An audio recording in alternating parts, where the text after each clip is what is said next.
Hello guys, and welcome back to another video. I have been missing for a while. I know, I was too lazy to do whatever I had to do. Today I'm going to show you how much it costs to build a budget drift car. It's going to be my drift car. If you watch the build series, you're going to know what goes into it and what not. I'm pretty happy how the car came up. It's efficient, it's cheap, and it does the job. What more would you like from a budget drift car? So let's get with it and see how much this costed me. Okay, so the car itself, it was about $2,000. Then the first thing I changed was suspension. I put Koni super dampers with FK coils. It has E46 control arms, angle adapters, which are steel, not aluminum ones, way stronger, does the job perfectly. This whole setup, coils, arms and adapters, is approximately $850.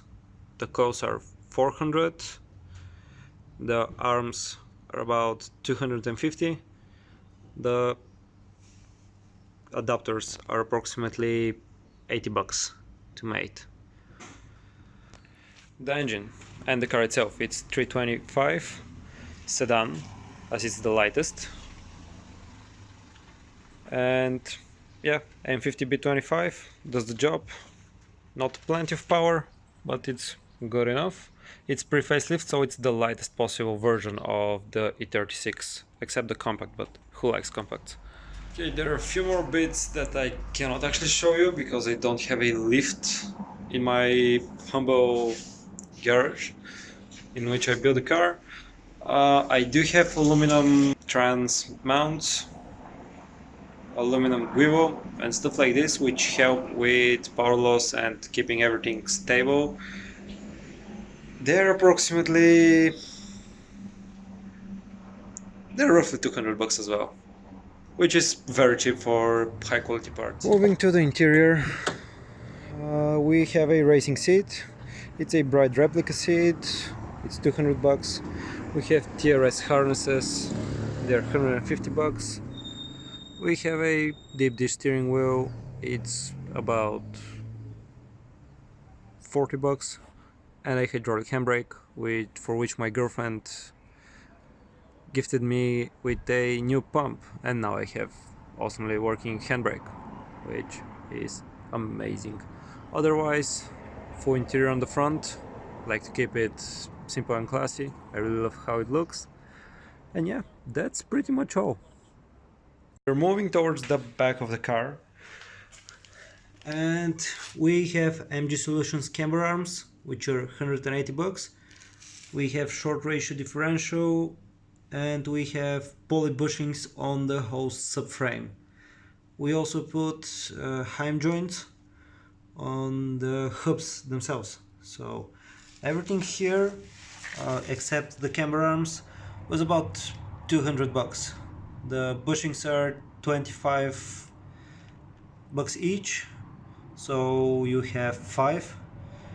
And yeah, it's pretty decent setup. I really like how it handles. It's very rigid, and yeah, that's pretty much it for the rear end. For the exterior of the car, we have a wide body kit. It's the same as the Fitment Lab kit. 60mm on the back, 35 on the front. I spaced it out, and it's about 50 or so on the front. The car I painted myself. It's a rattle can paint job. I really like how it came out. I have thrown some glitter on the wheels just for the sake of it. I really like how it looks. For brakes, we have 328 E46 brakes, which are a bit bigger, does the job. And for the whole exterior of the car, so the body kit was about $600–700.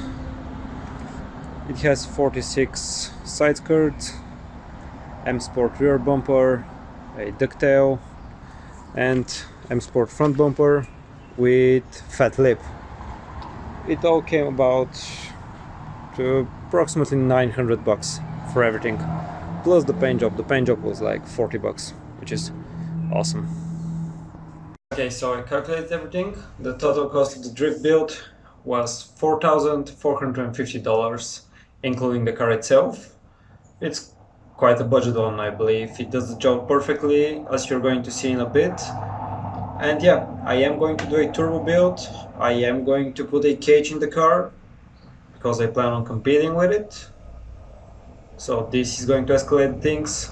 As well, you are going to be able to put BC Racing coilovers, proper angle kit and stuff, and you're easily going to be over $10,000. But from a beginner's perspective, you have a perfectly working car for less than $5,000, which is